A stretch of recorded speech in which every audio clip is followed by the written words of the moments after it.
Good morning and welcome to this session today.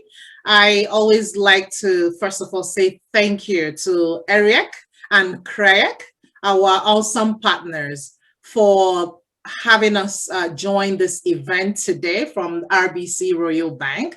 I have a team of my colleagues here with me, and I will be introducing them as we go along.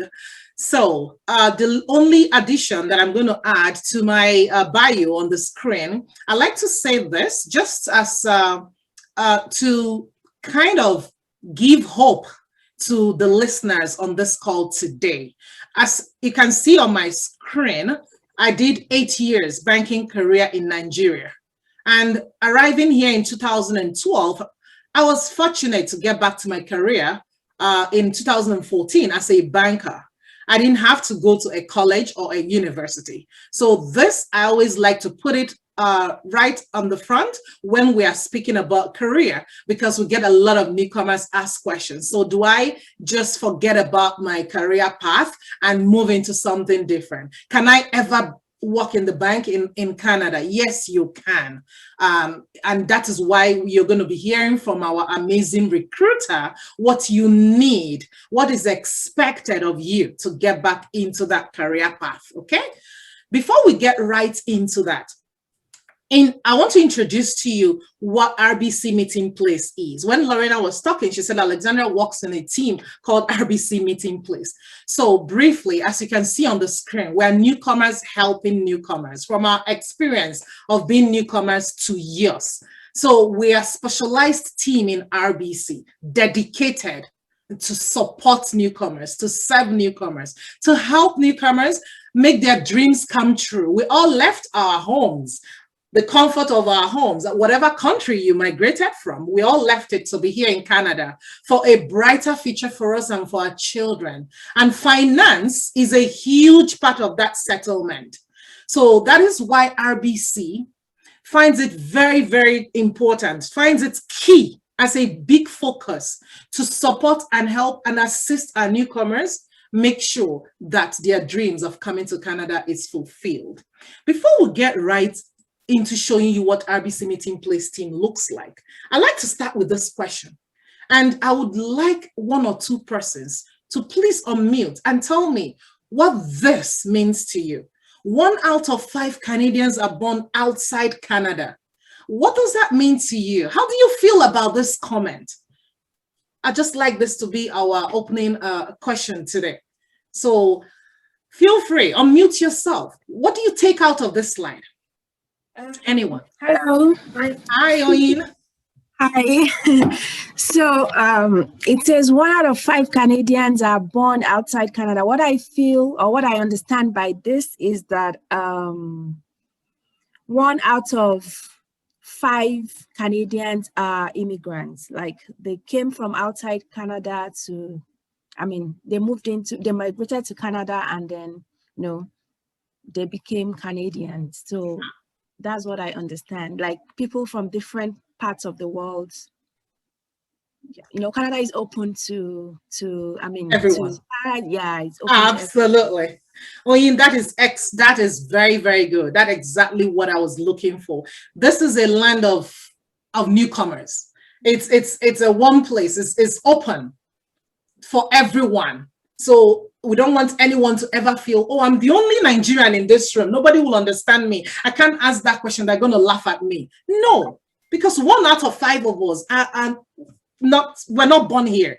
We're newcomers. We came either 1 year or 1 month ago or 10 years ago, 18 years ago, but at least you came from somewhere. So never feel shy to ask anything, okay? Okay. So this is the first of RBC Meeting Place team. RBC started this initiative in 2018.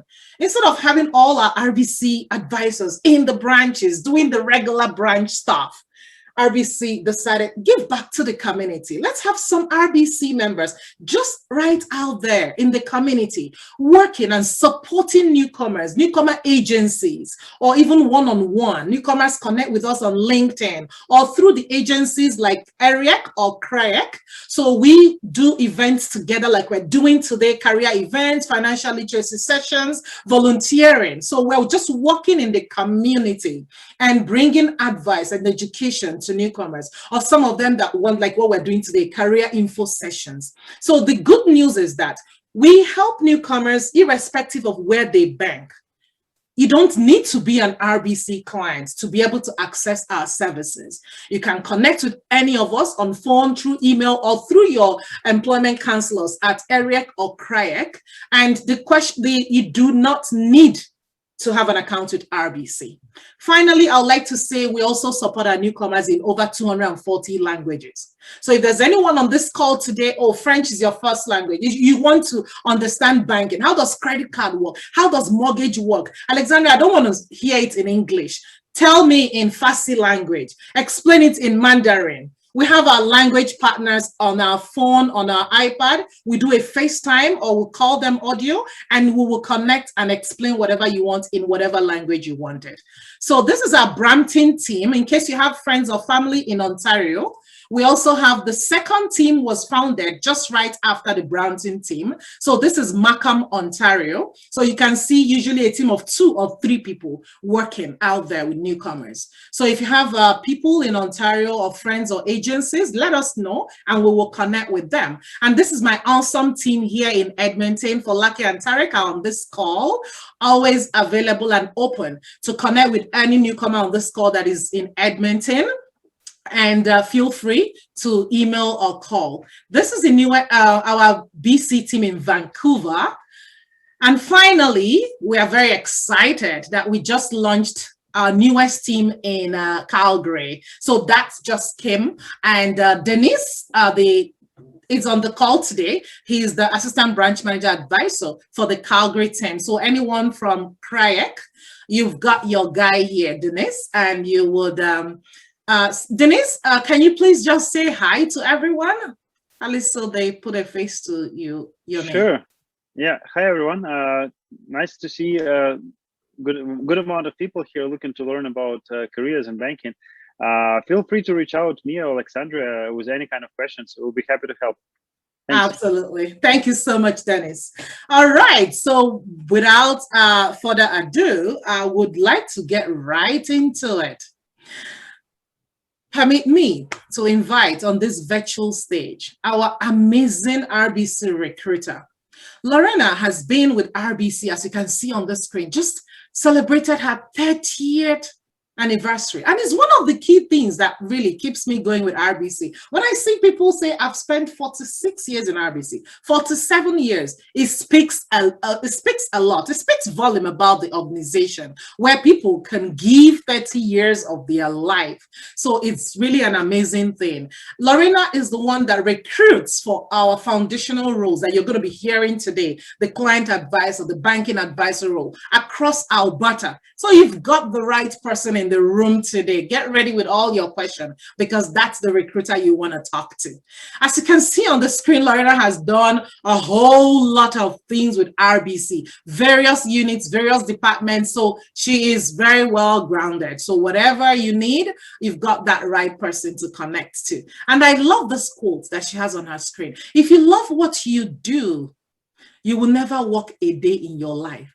Work should be fun. So at this note, I'd like to welcome to this virtual stage, Lorena. Please take it away. Thank you so much, Alexandria. Your energy is so contagious. How can we not have a smile on our face? So hello, everyone. Welcome. It's a pleasure to be here today. And thank you for hanging out with us today and spending some time dedicated to your career. So yeah, we're going to get into our slide presentation today. And here is welcome in many languages. I wish that I could pronounce them all and say it all, but I'll work on that, I promise, for our next session together. Let's talk about our agenda today. We want to talk about RBC's culture and our values. I know a lot of people are very interested in that. I want to walk through the recruitment process with you and what it takes to apply for a position at RBC. I want to talk about the resume and interview tips. We get a lot of questions around those. I do want to dig in a little deeper on our 2 foundational roles at RBC. I want to talk about accreditation and licensing that may be required for one of our roles. And of course, we'll open it up to Q&A. Okay, so we'll dig right in. Keep an eye on the time as well to make sure we have opportunity for questions. So what is RBC all about? Who are we? Well, RBC, Royal Bank of Canada. We have a purpose. I think it's really important for everybody to always have a purpose. You know, whenever you're setting a goal for yourself, you should always know, why am I doing this? You know, what's the objective, right? So the purpose is for us to help our clients thrive and our communities prosper. Now, having a purpose, you need a vision. Like, how are we going to get there, right? And so we want to be among the world's most trusted and successful financial institutions. Now, you may read online, social media, you may be an RBC client already. You know, we do pretty well, you know, year after year with our results, but, you know, you can't get stagnant. You can't get, we were on top last year, we'll stay there. Definitely not. You always have to be looking for ways to work with your community, your clients, and make sure that you are earning that trust as well. So that ties into our values. And I hope when you see these values, you'll agree that these values are probably quite near and dear to your own heart. Putting someone first, right? Clients first. We want to put our clients first to build those nurtured and lasting relationships. Collaboration, as you know, it takes a team, right? And man, has it ever taken a team, especially in this world of the pandemic the last year, right? So we want to work together to win together. Personal accountability, right? It's easy when we're going through something or, you know, we're, oh, that was so-and-so's fault. No, let's take some personal accountability for our high performance and for the overall performance of the bank. Diversity and inclusion, as Alexandria said, you know, 1 in 5 folks that come to Canada are from another country. And, you know, we embrace diversity and making sure that everybody feels included and safe to speak up. So, and that's really about innovation and growth. So that's very important. And integrity, right? Integrity in everything you do. So key. So I hope that you agree these values are very, very important. Let's look at a few stats, because, you know, we are a bank. We like numbers. We like stats. So let's take a look. And we're very proud of these statistics, as a matter of fact, especially when it comes to newcomer and inclusion at RBC. RBC was recognized in the Globe and Mail as one of Canada's top employers and best diversity employers. That was just a recent poll that came out. RBC has received this year's Catalyst Award, which is an honor recognizing global businesses dedicated to increasing representation of women in leadership and promoting access to career opportunities. We've certainly come a long way.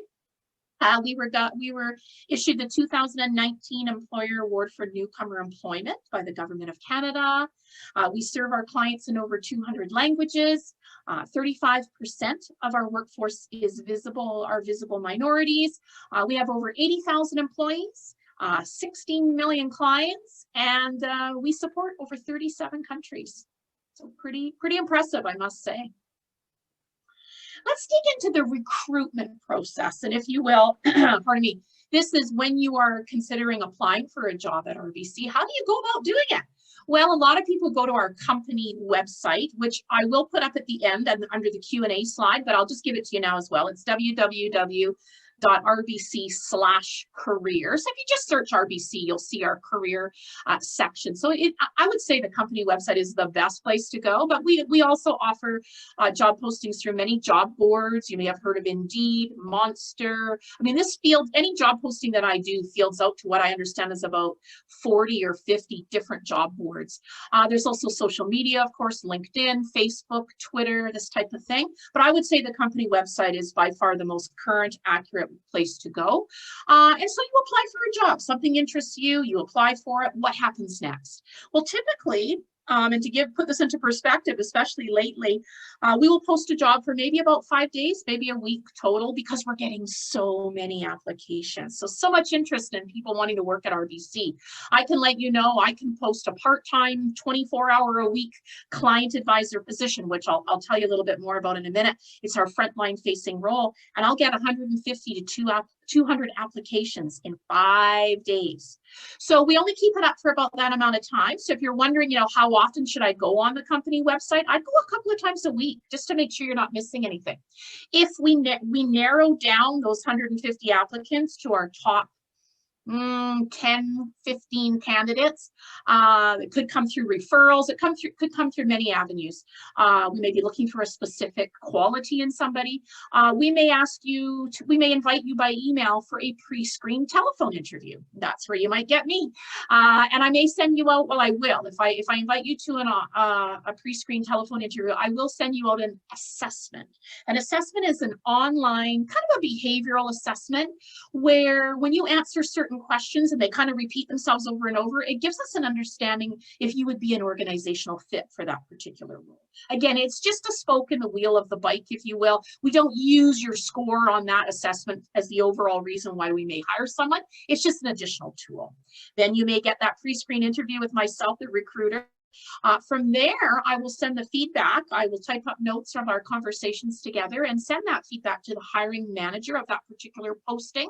And they will narrow down their candidates to typically 3 or 4, maybe for one posting, and they will conduct face-to-face interviews, or lately, due to the pandemic, a lot of virtual on-camera interviews. It could be a panel interview. It may not be one manager, so always be prepared. It could be 3 or 4, okay? From there, if you are the lucky candidate, we will make you an offer. We will provide compensation details in terms of wage. We will let you know that all offers are subject to the completion of our background checks, which could include our credit check, our criminal check, our education, and our employment verification. So this is something that I would let you know of. And hopefully you will accept our offer and finalize the paperwork. So that's kind of the breakdown of the process. From end to end, from the day we post a job to the day we may hire, it could take 2 or 3 weeks. And then you most likely would not be hired into the organization for about another month. It takes about 4 weeks for an external candidate who has never worked at RBC to go through the background checks and through the onboarding process. So a lot of people ask me that, so I thought I'd throw that in. Let's talk about resume must-haves. I mean, again, I am not, the one-all be-all of what is required in a resume, but these are some of the things that we see. Like, please make sure if you're applying for a client advisor role and you've decided, that you're a good candidate, tailor your resume to that role. Like if there are specific things we are looking for, the must-haves, which will be outlined in the job posting, get those right at the top, right? If you can imagine, if I have 150 resumes to go through and scan through, I've got a couple of minutes to look at your resume. Tell me what I need to know right at the top of your resume. Give me those strengths. Give me the things that associate with the role. So tailor it. Highlight what makes you stand out, right? Be specific. Be quantitative. As you know, quantitative is all around providing us statistics, right? I mean, don't give me a whole paragraph, but give me a couple of numbers. We love numbers, right? You exceeded your goals by 38%. Give me a little specific. Please check your grammar and the spelling. People think, she won't notice. Oh, I notice. Hey, I make mistakes too, but you know what? Take the time. What it shows to me is that you took the time. You really want this role and you want to make sure that your resume reflects that. And it is professional, okay? Add your volunteer and extracurricular experiences. Yes, I'm doing a quick scan, but I can tell you we're all about community. And it says a lot to me about your personal values as well. People ask me all the time, how important is the cover letter? The last couple of years, we've been told a cover letter is not required. Not required.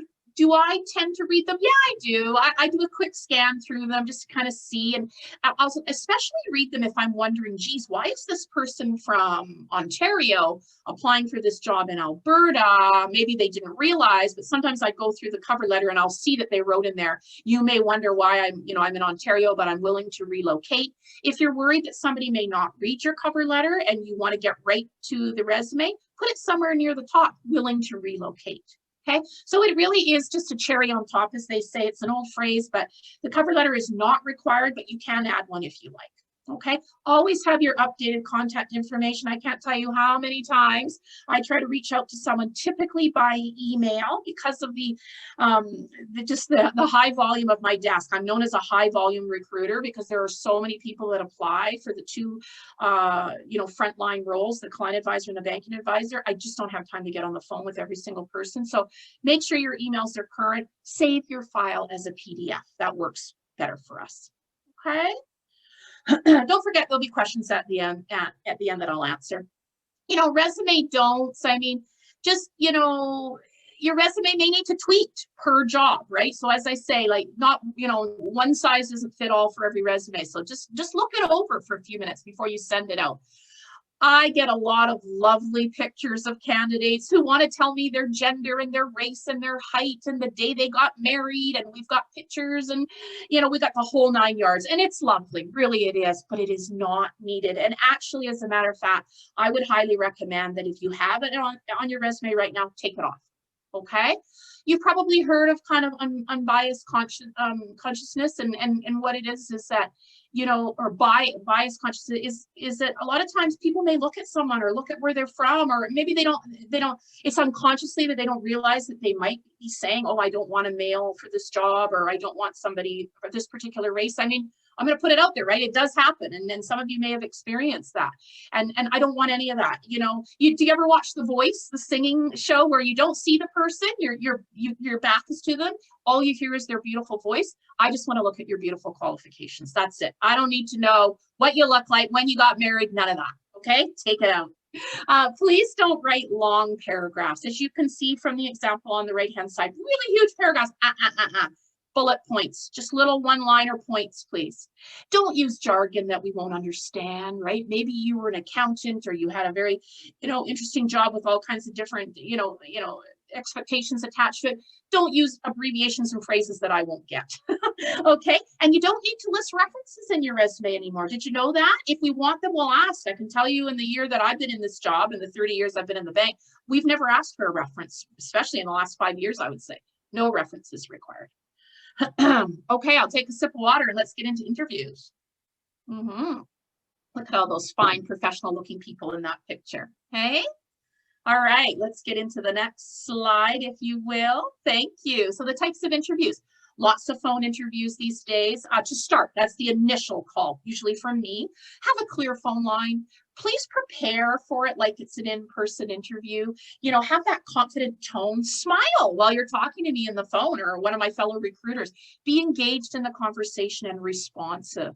I share this all the time, but I always put on lip gloss before I'm going to make a call to one of my candidates. I mean, I just feel that I need to be presentable, and hopefully that will come through when I'm talking with you. So really think about your own, body language and what you're doing. Especially if you're on video, you need to listen to those directions to be prepared for setup. So typically, we may send you an invitation for a video conference or a video interview. We'll ask you to log in about 5 minutes early. Make sure you've got a laptop that has audio, video capabilities. Please dress for this video, interview like it's an in-person interview, right? What were you going to wear if you went into the branch, right? Have that confident body language, stand tall, and please avoid a messy, or just, this is nice, hopefully you like that, but avoid a messy or distracting background. Many times I've turned on my camera and realized I've got a shirt or something hanging in the back of my door because I've been working from home during the pandemic. So you just really be aware of your backgrounds.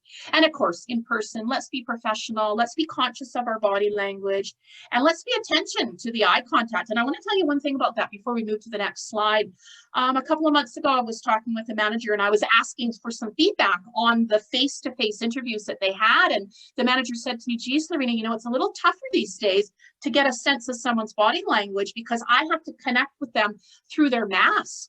And I didn't think about that, and I realized that for myself, people always say, oh, Lorena, you love to smile. Well, nobody sees that in me when I wear my mask, but somebody said to me, Lorena, we can see it in your eyes. So remember, if you end up needing to wear a mask when you go into the branch, a lot of times if we have a socially distanced, safe environment, we can remove the mask because we may have a screen barrier or, something like that, or maybe it's going to be virtual, but I'm just saying, if you go in and you end up wearing your mask, how are you going to display that confident body language? Make sure you're smiling. It'll come in your eyes. Okay. I'd hate for you not to get the job because they can't see what a great, person you are and the energy that you display.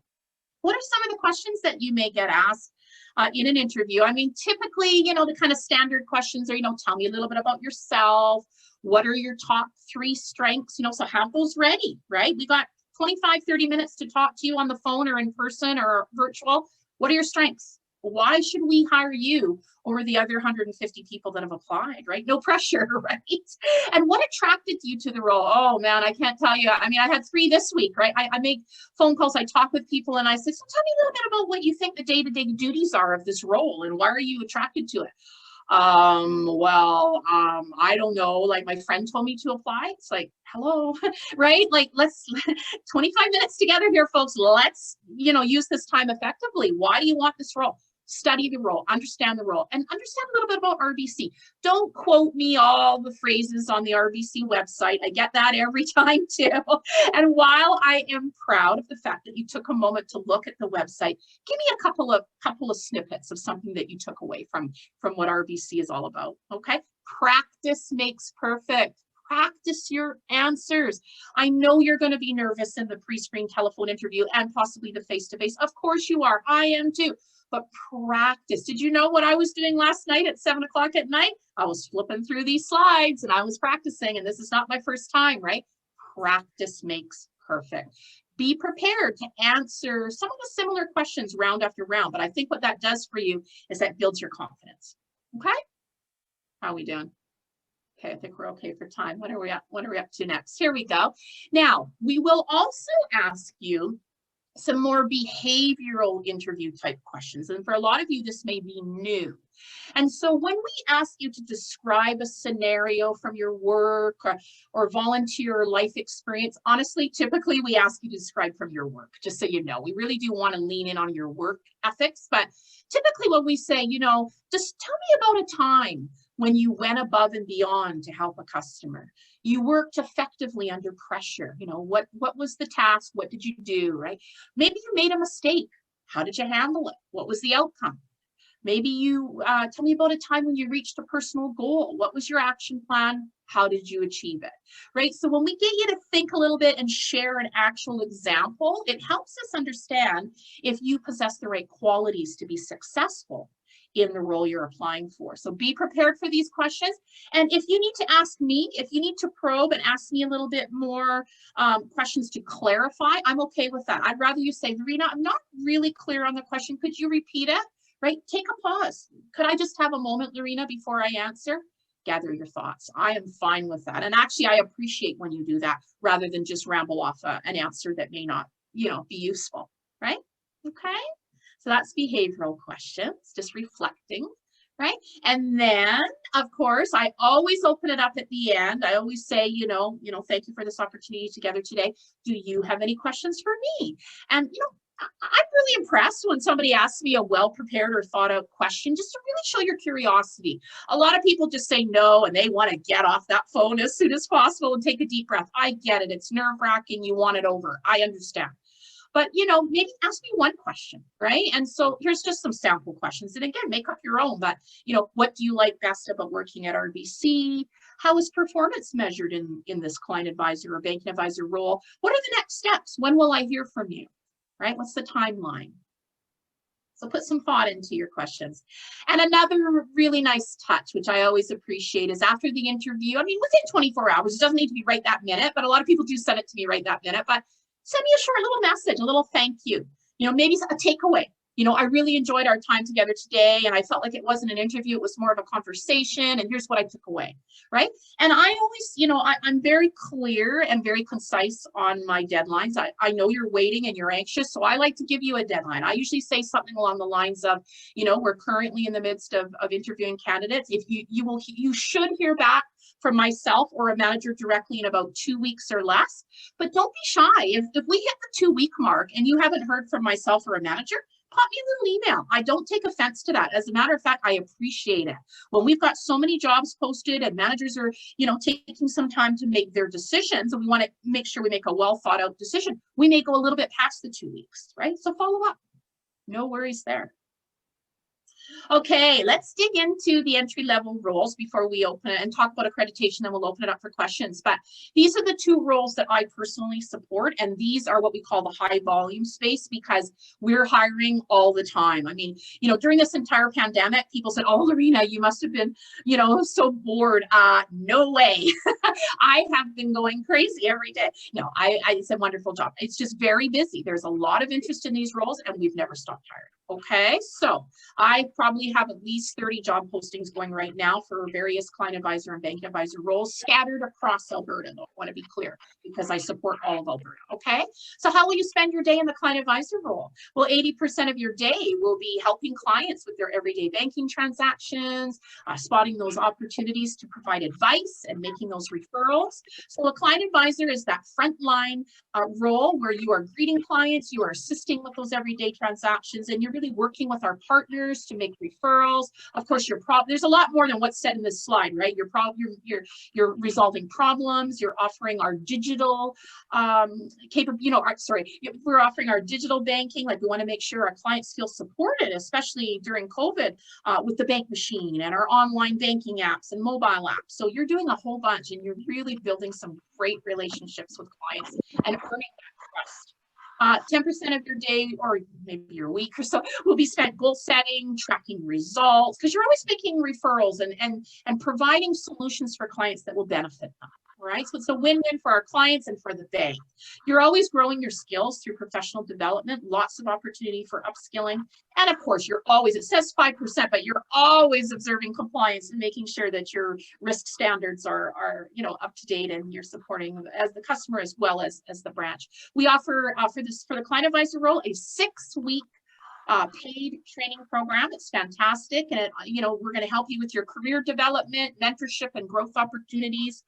We offer a great rewards package at RBC on top of your annual your salary or your hourly wage, depending on your hours. We offer a great employee rewards package, employee discounts, opportunities for bonuses, employee profit share plans. I mean, it's fantastic. So a really great rewards package. And, we work with you. We believe in work, family, life balance. And, we have all kinds of different schedules. Yes, we will ask that you be flexible. Oh, hi there. Just maybe somebody might not be on mute. Thank you. But we have all kinds of different schedules. Yes, a bank is typically open from Monday straight through the week to Saturday. There could be some evening work. We will ask for your flexibility and mobility in most cases, but we will work with you and answer any questions that you may have.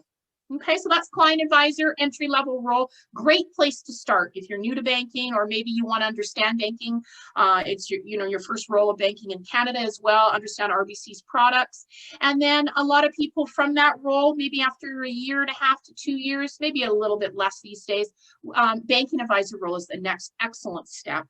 That's a little bit more of a from the front line, our client advisors are making referrals into the office to our banking advisors, or a side counter these days.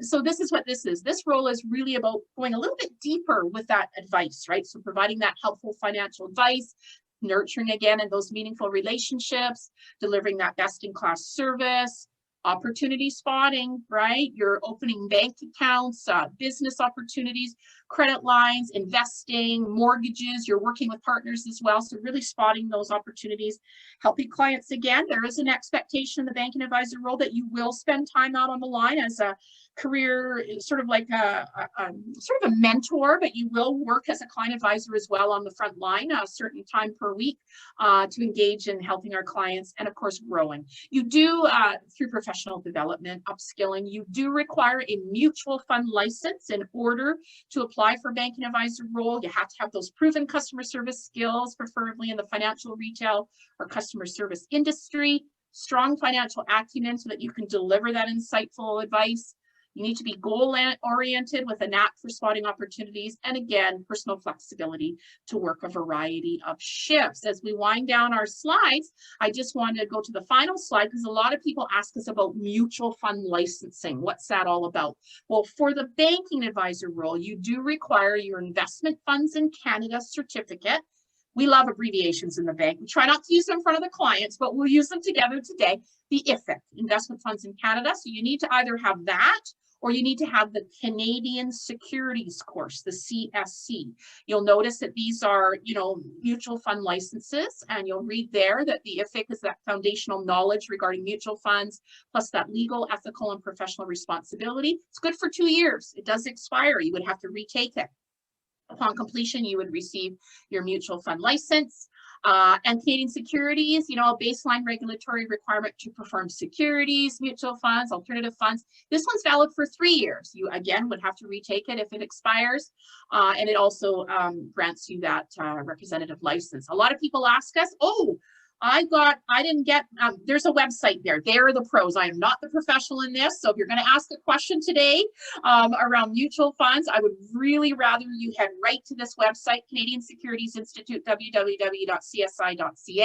We did write a note in red there that both the CSI and the IFSC abbreviations are recognized. So if you actually got one of these abbreviated mutual fund licenses, they are still recognized. It's just a different institution. It's the same certificate, okay? But it is required for the banking advisor positions. So we'll put up our last slide, which is a thank you for you listening to me today. And I hope that you found some value in this. I do want to make note of our link there, www.rbc.com/careers. And that's where you can look up any role that interests you. So there we go. We've got about 20 minutes or so. Open to questions, please.